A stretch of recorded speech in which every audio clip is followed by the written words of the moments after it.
The stars twinkled peacefully in the observation deck of the Artaxian research vessel Star Seeker *. Commander Bell stood with his 4 arms crossed behind his back, his silver scales reflecting the soft blue light of nearby monitoring screens. His large eyes focused on the main display showing the small blue planet, Earth. "Sir, are you sure about this observation mission?" asked First Officer Reed, her tentacles nervously wrapping around her datapad. The Council marked it as a Class 12 Deathworld. Even the Krath avoid those. Bell understood her worry. In the 5,000 years of Galactic Council history, Class 12 worlds were considered too dangerous to approach. Their gravity was too strong, their weather too violent, and their native life forms too aggressive. But something about this world caught his attention. "Look at these readings." Bell pointed at one of the screens. "Their atmosphere is filled with corrosive oxygen, their lands are split by constant earthquakes, and their oceans cover most of the surface with salt water that would burn our skin. Yet," he paused, bringing up another display, "yet they live, they build, they thrive." The crew watched the screens showing various scenes from Earth. Their hidden observation satellites had been monitoring the planet for 3 months now. In one feed, a group of humans were climbing a frozen mountain, fighting against winds that would tear apart most Council species. In another, they dove into the deep oceans, swimming alongside massive creatures that could swallow them whole. "Recording incoming from Station 7, announced Technical Officer Banks, his mechanical arms quickly typing on multiple keyboards. "You need to see this, Commander." The main screen switched to a live feed from somewhere in what humans called Alaska. A group of 5 humans, wrapped in protective gear against the cold, were trekking through snow-covered woods. They carried primitive projectile weapons and seemed to be following something. Thermal sensors detect a Ravager beast in their path, Banks reported, his voice shaking slightly. "Should we intervene?" Bell shook his head. Everyone on the bridge knew about Ravager beasts. These creatures were among the most feared predators in the galaxy, capable of tearing through reinforced steel and resisting most energy weapons. They had found one frozen in the ice of this region last week, likely having arrived on an ancient crashed ship. Now it was awake and hunting. "We need to see this," Bell said firmly. "We need to know what happens when humans face real danger." The crew watched in tense silence as the scene unfolded. The Ravager, nearly 15 feet of muscle and armor plates, burst from behind a cluster of trees. In the Council worlds, this would have been a tragedy, the end of the recording. But the humans didn't run. Instead, they spread out in a practiced formation. Their movements were quick, coordinated, showing no panic. The Ravager charged at one of them, but the human rolled aside at the last second, causing the beast to crash into a tree. Another human fired their weapon, a simple chemical-propelled projectile, at the creature's legs. "Impossible," whispered Reed. "They're hunting it." The humans worked together with frightening efficiency. They used the terrain, the trees, the snowbanks. When the Ravager charged, they dodged. When it turned to attack one human, another would draw its attention. They were tiring it out, Bell realized, using the cold weather and the deep snow to their advantage. The final blow came from what appeared to be an explosive device, carefully placed in the beast's path. The humans had herded it there. Bell understood now. They hadn't been running from it. They had been leading it into a trap. "Send this recording to the Council," Bell ordered, his voice filled with awe. "And add my personal notes. We have severely underestimated these humans. They don't just survive their death world. They've mastered it. What we see as fatal dangers, they treat as weekend entertainment." As the crew prepared the report, Bell continued watching the humans. They were now examining the fallen Ravager, taking samples, discussing excitedly. They showed no fear, only curiosity and satisfaction at a successful hunt. First Officer Reed, Bell turned to his second in command. "Update our mission parameters. We're not just here to observe anymore. I believe we found something unprecedented. A species that doesn't just endure the impossible, but conquers it. The Council needs to know that these humans, they might be exactly what our galaxy needs." The crew worked in silence, processing what they had witnessed. Outside, Earth continued its rotation, its harsh conditions creating stronger life forms with each passing day. And somewhere in those dangerous lands, humans went about their lives, unaware that they had just changed their galaxy's future forever. 3 months after the Ravager incident, Commander Bell stood before the Galactic Council's emergency meeting. The Grand Chamber, usually filled with peaceful debate, now buzzed with fear. The massive crystal screens behind the council members showed the same terrifying images, entire solar systems going dark. The swarm appeared from the void between galaxies, explained High Counselor Peters, one of the few humans recently admitted to the council. His calm voice contrasted sharply with the panic around him. Our outer colonies detected them first. They looked like beautiful crystal formations floating through space. By the time we realized they weren't natural, we had lost contact with 3 systems. Bell watched the recordings play out on the screens. The swarm moved like a cloud of shimmering glass, each piece connecting to form massive structures. They descended on planets like a glittering rain of death, freezing everything they touched. Their crystalline bodies reflected energy weapons, and their shields adapted to any attack pattern within minutes. The Artaxian fleet engaged them at the Ridge system, reported Admiral Green, her hologram flickering above the council table. We lost 15 ships. Their weapons couldn't penetrate the swarm's shields. It's like fighting living diamonds that learn from every hit. The council chamber erupted in shouts and arguments. The Krath delegates, towering beings of pure energy, suggested abandoning the outer systems. The Mechani representatives calculated a 97% chance of defeat using current military tactics. "Show them the Morrison colony footage," Bell spoke up, his voice cutting through the chaos. The main screen switched to a recent battle. The swarm had surrounded a small mining colony, their crystalline forms creating a beautiful but deadly cage around the planet. "Our most powerful battleships hit them with everything," Bell continued. "Energy cannons, plasma torpedoes, gravity bombs. Nothing worked. The swarm's shields adapted to each weapon within minutes. They consumed the planet's resources, froze its surface, and left it a dead world. This happened in less than 6 hours. The chamber fell silent. On smaller screens, more reports poured in. The swarm was moving faster, growing larger. They had already consumed 32 worlds. The pattern was clear. They were heading toward the more populated sectors of the galaxy. The Artaxian Empire has stood for 10,000 years. Bell's voice was heavy. We've faced wars, natural disasters, and countless challenges. But this, he gestured at the screens. This is different. The swarm doesn't negotiate. They don't take prisoners. They simply consume and move on. High Counselor Peters studied the battle footage carefully. "These crystals," he said, pointing at the screen. "They communicate somehow. Look at how they move. It's not random. They're coordinating, learning, adapting. Like a giant, living supercomputer. Which makes them impossible to defeat," a Mechani representative buzzed. "Our predictive models show they will reach the core worlds within 3 standard months. We have already lost our most advanced weapons against them." Bell watched as fear spread through the chamber.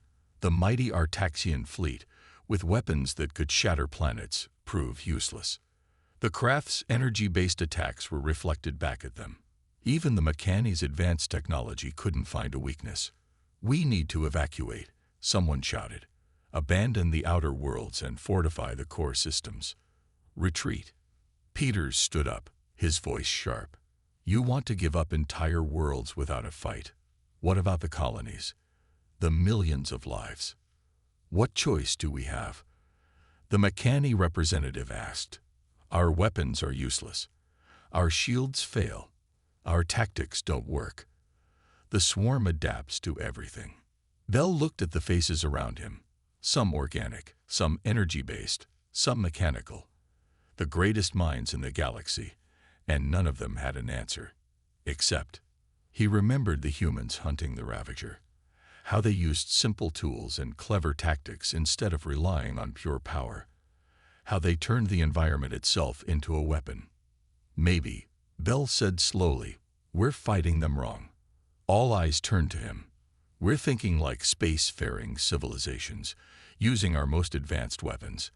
But there's one species here that knows how to fight impossible battles with limited resources.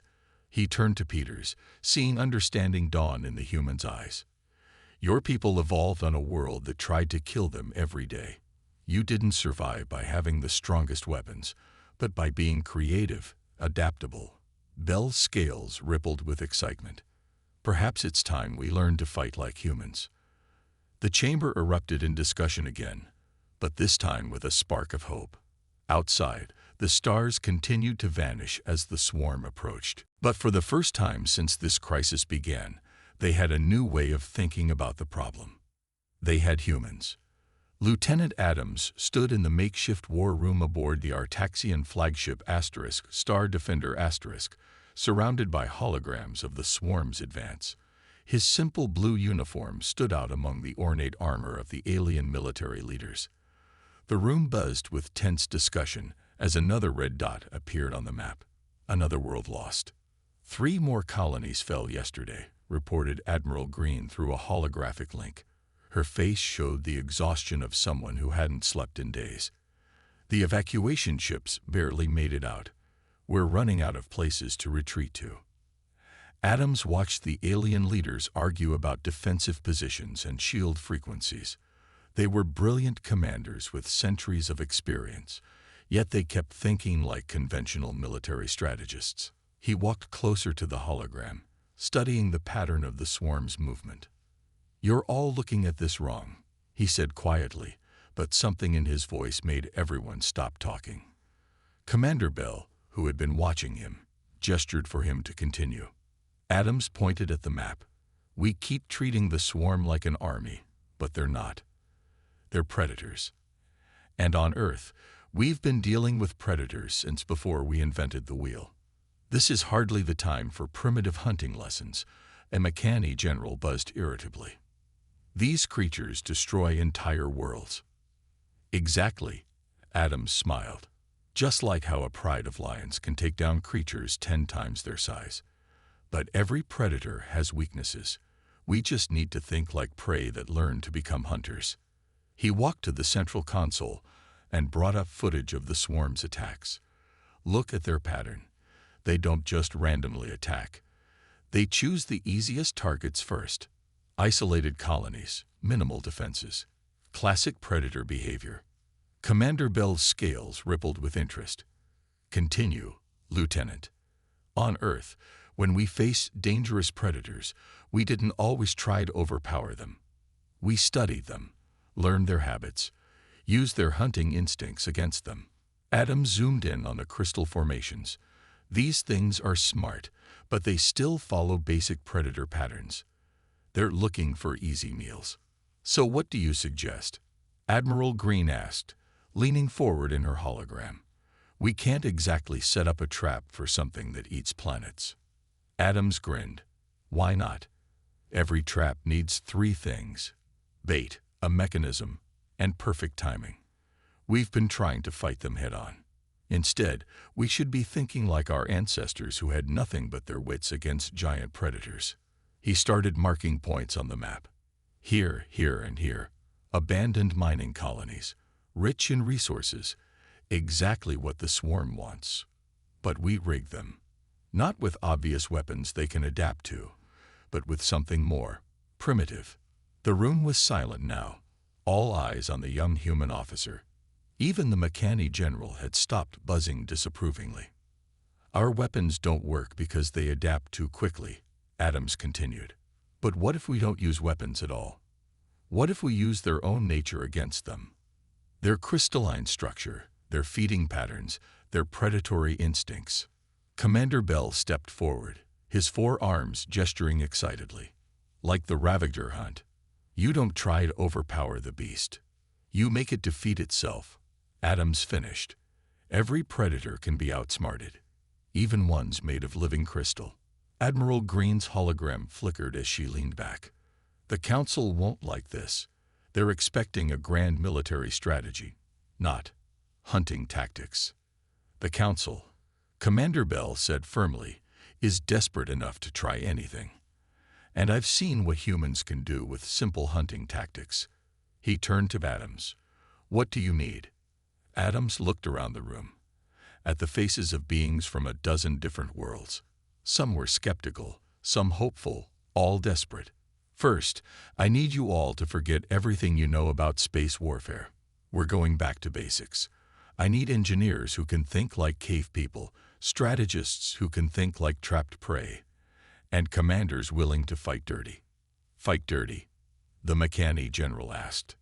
It means fighting without honor or conventional rules, Bell explained.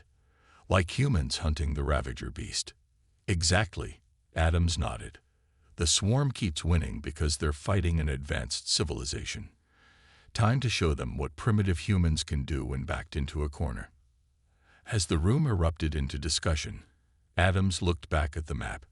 Somewhere out there, a vast cloud of living crystals was consuming worlds, never suspecting that their next easy meal would be their first taste of human ingenuity.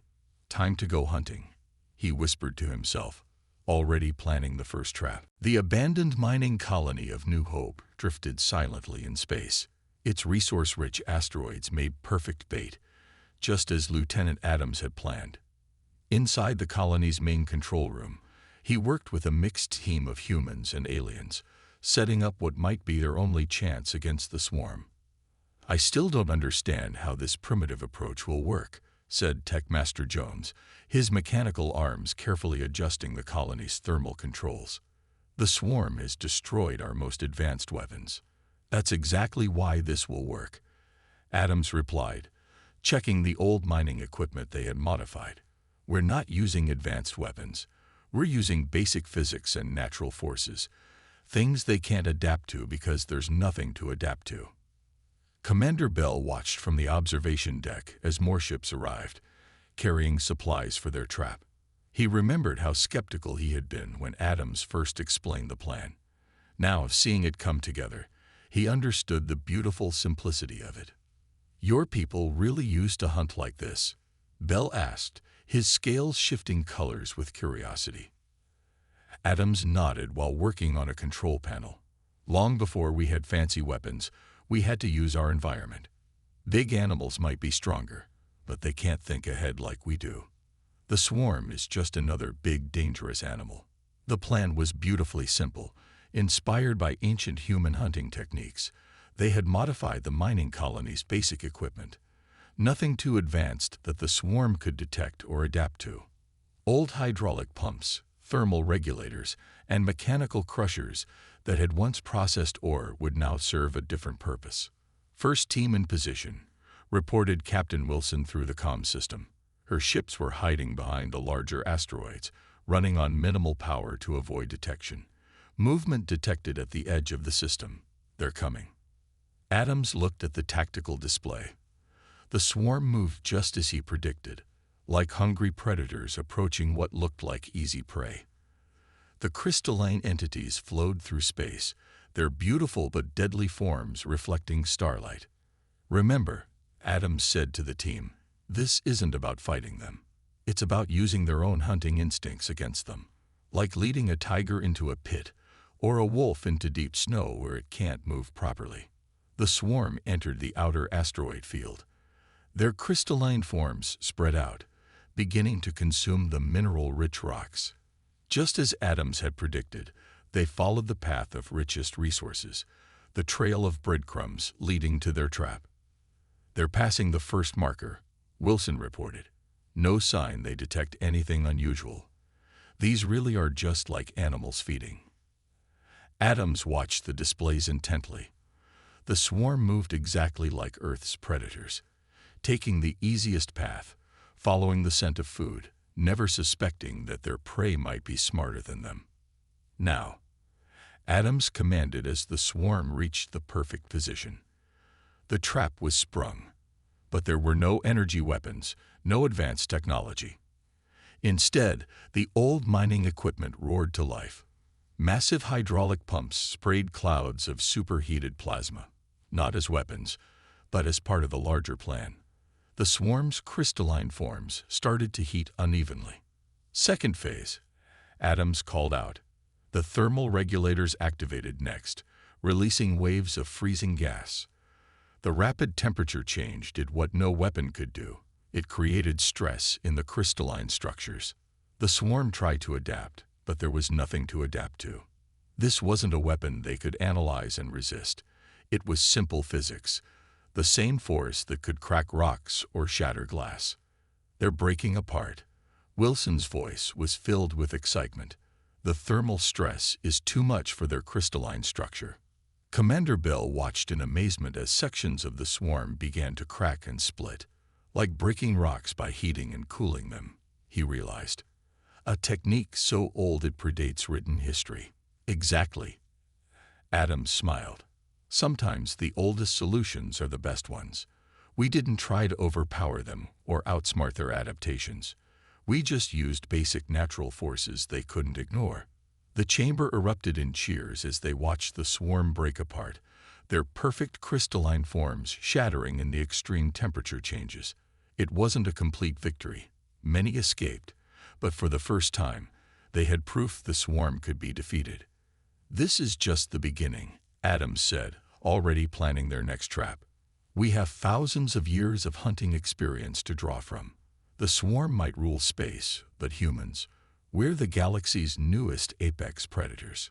Bell looked at the human with new respect. Perhaps this was why Earth was classified as a death world, not because it was too dangerous, but because it had created hunters skilled enough to bring down any prey, even one that devoured worlds. The strategy room aboard the Star Defender buzzed with new energy. After the success at New Hope Colony, Lieutenant Adams stood before a much larger audience. Alien commanders who once doubted primitive tactics now listened eagerly as he outlined the next phase of their campaign. The trap at New Hope proved something important, Adams said, pointing to the holographic display of their victory. The swarm isn't invincible. They're just animals we haven't learned to hunt properly yet. Commander Bell stepped forward, his scales glowing with excitement. 3 more colonies have already adapted Lieutenant Adams's hunting techniques. The swarm lost nearly 20% of their mass in these encounters. The room's mood was different now. Where fear once ruled, there was now hope and determination. On the main screen, footage played from their recent victories, each showing how simple physics and basic hunting principles had accomplished what advanced weapons couldn't. But the swarm is learning, Admiral Green's hologram warned. They're becoming more cautious. The simple temperature trap won't work forever. Adams smiled. Good thing humans have more than one way to hunt. He brought up new schematics. On Earth, we learned every predator has a weakness. Some can't chase prey over long distances. Others can't handle quick direction changes. The swarm's weakness is their crystalline structure, and we're going to exploit that in every way possible. He pulled up footage from Earth's history. Look at how ancient humans hunted large prey. We didn't just use one method. We used terrain, weather, stamina, and most importantly, we used their own strength against them. The next images showed their new trap designs, each based on a different hunting technique from Earth's past, adapted for space warfare. Simple, but deadly effective. Here's what we've learned, Adams explained. The swarm's crystalline structure has natural resonance frequencies, like how a wine glass breaks when hit with the right sound. We're not trying to overpower their shields anymore. We're making their own structure tear itself apart.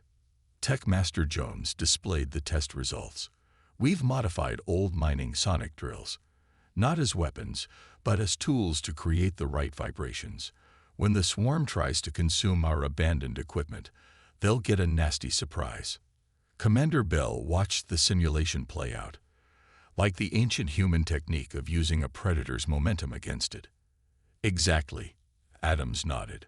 Defensive technologies have evolved over thousands of years to stop attacks from the outside, but nothing can protect you from your own natural weaknesses. The room filled with questions and suggestions. Alien commanders who had fought wars for centuries now eagerly learned from human hunting tactics, each bringing their own knowledge to improve on the basic principles Adams had introduced.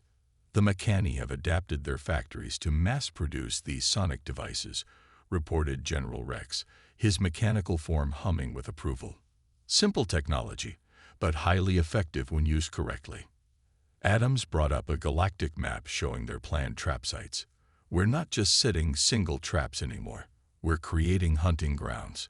Like ancient humans who would drive large prey into canyons or over cliffs, we're going to herd the swarm into killing zones. The map highlighted several sectors, each marked with different types of traps. Some using sonic resonance, others using gravitational forces, and some using simple but devastating physics principles that even the swarm's advanced adaptive abilities couldn't overcome. They're strong, but inflexible, Adams continued. They can adapt to complex attacks, but they can't change their basic nature. That's what we're going to use against them. Not our strength, but their own. Commander Bell raised all four arms for attention. The Council has approved this strategy. All defensive fleets are being reorganized into hunting parties. We're not running anymore. We're taking the fight to them, the human way. The room erupted in cheers. On screens around them, ships were already moving into position. The galaxy's most advanced civilizations were embracing humanity's most basic hunting principles, and it was working. Remember, Adams said as the meeting ended, we're not just soldiers anymore. We're hunters. And every hunter knows, it's not always the strongest that survives. It's the one that understands their prey the best.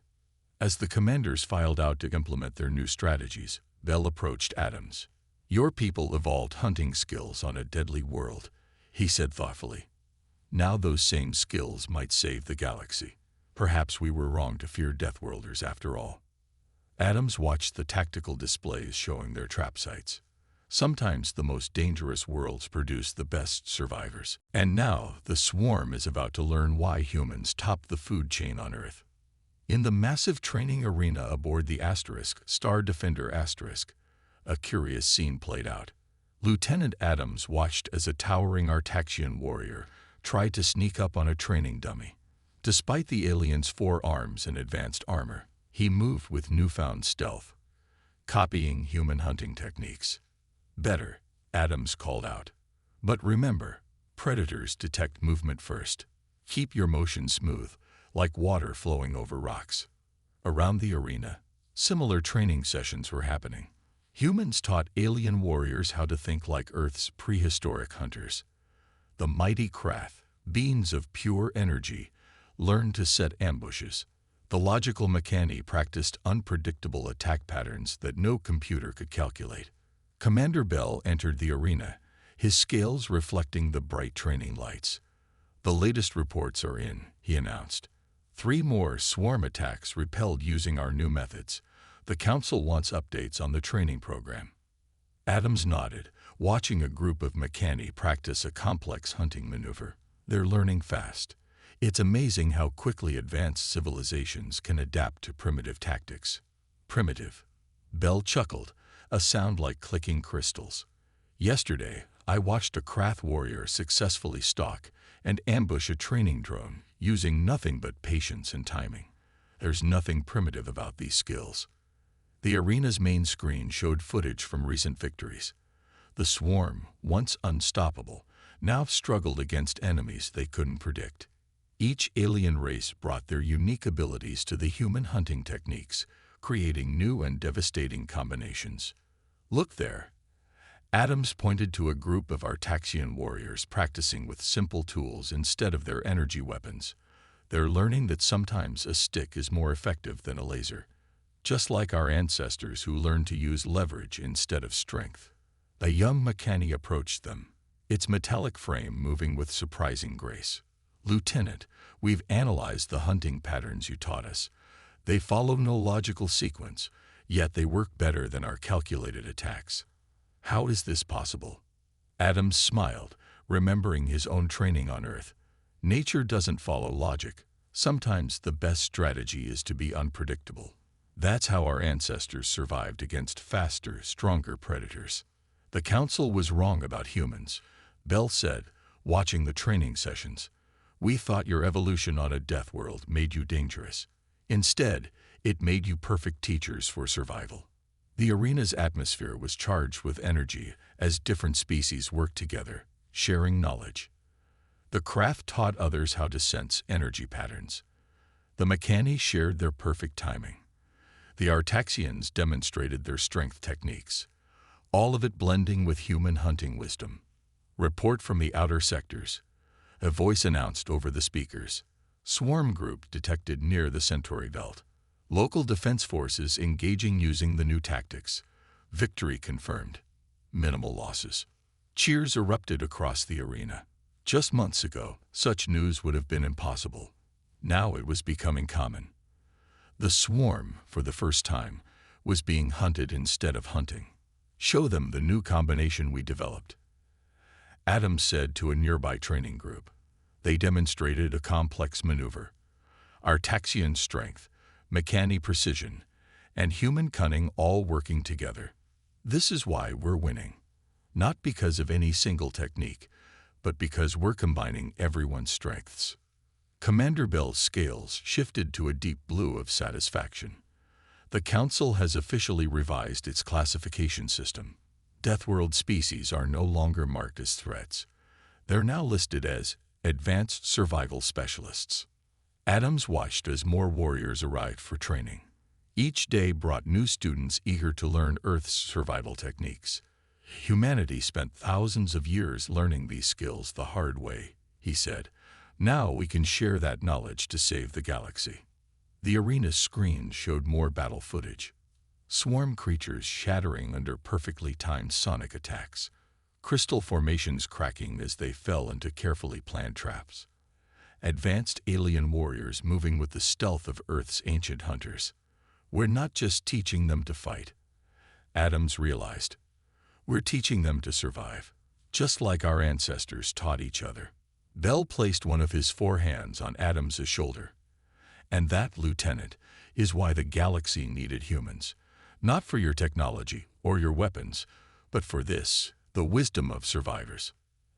As they watched the training continue, Adams thought about Earth. Their harsh, dangerous home had forged them into teachers for the stars. What they once saw as a curse, evolving on a death world, had become their greatest gift to the galaxy. Next group, forward.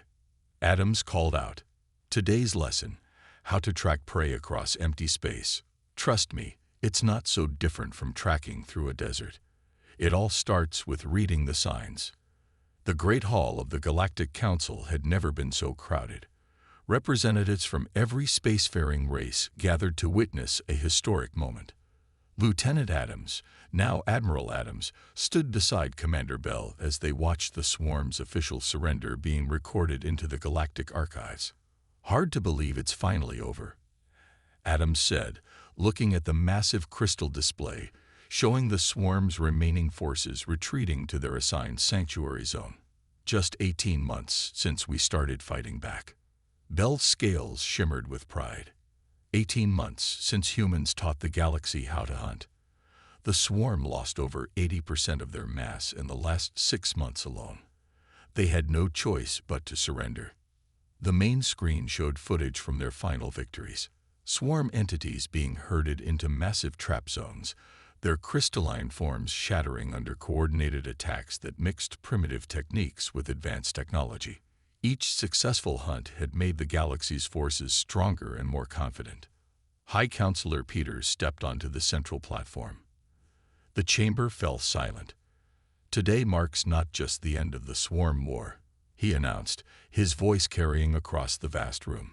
It marks the beginning of a new age in galactic history. The screens changed to show their combined fleet, ships of every race, modified with both advanced technology and simple hunting tools. Artaxian cruisers equipped with sonic resonators. Mechani vessels carrying gravity traps. Krath energy beings working alongside human tactical teams. We faced extinction, Peters continued. Not because we lack technology or resources, but because we have forgotten something fundamental, the basic principles of survival that humanity never forgot. Adams watched as the Council displayed statistics from the war. Each victory had come not from overwhelming force, but from clever applications of ancient hunting wisdom. The swarm's adaptation abilities had meant nothing against simple physics and predator psychology. The galaxy feared humans, Bell whispered. We thought your evolution on a death world made you dangerous. We never imagined it made you the teachers we desperately needed. The Council chamber's holographic display showed Earth, still classified as a Class 12 death world. But now that classification carried new meaning, it was no longer a warning label, but a mark of respect. As of today, Peters announced, the Council has established the Galactic Survival Academy. Every spacefaring race will learn not just advanced technology, but the fundamental survival skills that humans have mastered. Because we now know that true strength lies not in our weapons, but in our ability to adapt and overcome. The chamber erupted in applause. Adams saw alien warriors who had trained under him standing proud. They had learned to move silently, to read prey behavior, to use their environment as a weapon. Skills that had once seemed primitive had saved advanced civilizations. The swarm taught us something important, Peters continued. The galaxy is full of dangers we can't predict, but humanity has spent its entire history learning to face the unexpected. That knowledge is now our greatest gift to the stars. Commander Bell stepped forward, his 4 arms raised for attention. Let the record show that the classification of Deathworld species has been permanently revised. They are now recognized as essential survival specialists, with humanity being granted the highest rank of master survival teachers. More applause filled the chamber. Adams watched as the galactic map displayed their new defensive network. Every sector now had hunting grounds and training centers. The galaxy's forces had transformed from conventional military units into skilled hunting parties. We're not just warriors anymore, Adams said to the gathered representatives. We're survivors teaching others to survive. Earth's harsh conditions didn't make us monsters. They made us the teachers the galaxy needed. The ceremony continued as new alliances were formalized. Trade routes were established to share survival technology. Training programs were organized to spread human hunting wisdom throughout the galaxy. What had started as a desperate fight for survival had become a revolution in how civilizations thought about strength and power. The stars are safer now, Bell said as the ceremony ended. Not because we have bigger weapons, but because we finally learned the lesson your people never forgot. Nature's greatest strength is the ability to adapt and overcome. Adams looked out at the sea of faces, organic, energy, mechanical, all united by the simple wisdom Earth's harsh environment had taught humanity. We spent thousands of years thinking Earth was too dangerous, he said. Turns out it was just dangerous enough to prepare us for the galaxy's greatest challenges. As the council session ended, the screen showed ships departing for their home systems, each carrying not just weapons and technology, but something far more valuable. The ancient wisdom of Earth's survivors, now spread among the stars like seeds of hope for whatever challenges the future might bring.